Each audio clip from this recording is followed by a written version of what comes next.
The chair now recognizes my colleague from Tennessee, Mr. Van Epps. Thank you, Mr. Chairman, and thank you, Dr. Gwynn, for being here today. For years, the EPA has rightly received criticism from the public for operating without congressional authority and lacking transparency. More alarming is that the agency has been captured by the left for political ends, resulting in major mission drift from its intended purpose, to protect public health and the environment in cooperation with the states. Both the Obama and Biden administrations diverted the EPA's mission by assaulting the American energy sector and stifling growth in the industrial sector, contracting our economy and killing jobs, while doing little to protect the environment and the public. Thankfully, the Trump administration and Administrator Zeldin have taken decisive action to direct the EPA back to its core mission, driven by clear mandates, streamlined processes, state leadership, and rigorous science.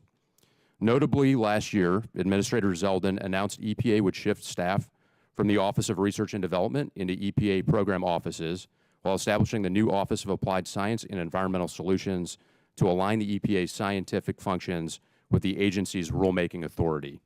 This is meaningful reform after the Office of Research and Development has acted without accountability for decades, shrugging congressional and public input to pursue political ends. One of the major criticisms of the Office of Research and Development was that the office conducted scientific activities without congressional authorization. At the same time, these activities were driving regulation and enforcement. Dr. Gwynn, how have the reorganization efforts ensured that scientific activities are transparent and aligned with EPA's regulatory authority, and can you assure this committee that the Office of Applied Science and Environmental Solutions is only conducting scientific activities that Congress has authorized? So, excuse me, apologies. Thank you for that question. One of the things, just going back again to the reorganization, I know you had described some of that and some of the shifts from ORD. The reorganization has moved science activities directly to the program offices where those regulatory decisions are made, in part to strengthen the relationships and collaboration there and the understanding of the science for decisions and the decisions that inform the science that we do.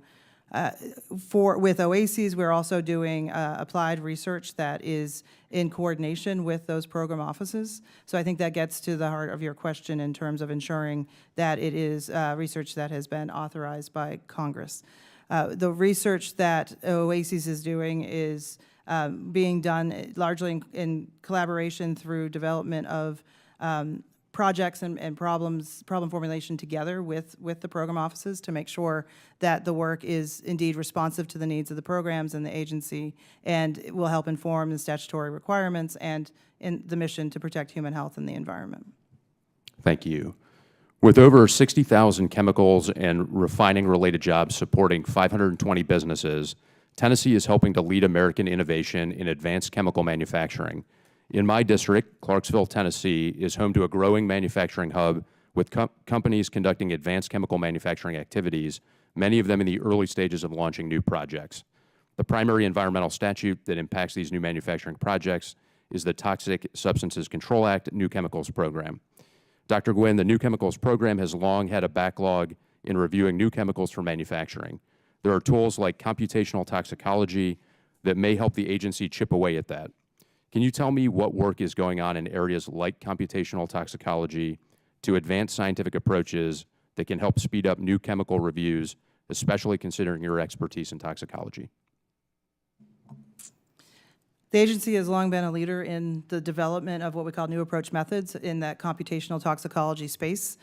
We had a center in the Office of Research and Development that really focused on that work area. They worked very closely with the Office of Chemical Safety and Pollution Prevention, where TSCA sits, and that collaboration had built a lot of strength and direction in supporting exactly what you're saying, like using this new science in computational toxicology to support the acceleration of the TSCA work and address some of the backlog issues. That work has been moved to the Office of Chemical Safety and Pollution Prevention and is continuing there.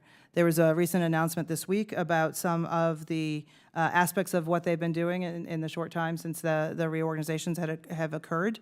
Includes looking at the use of high-throughput toxicogenomics and other new approach methods to support TSCA, as well as FIFRA and some of the other work in OCSPP.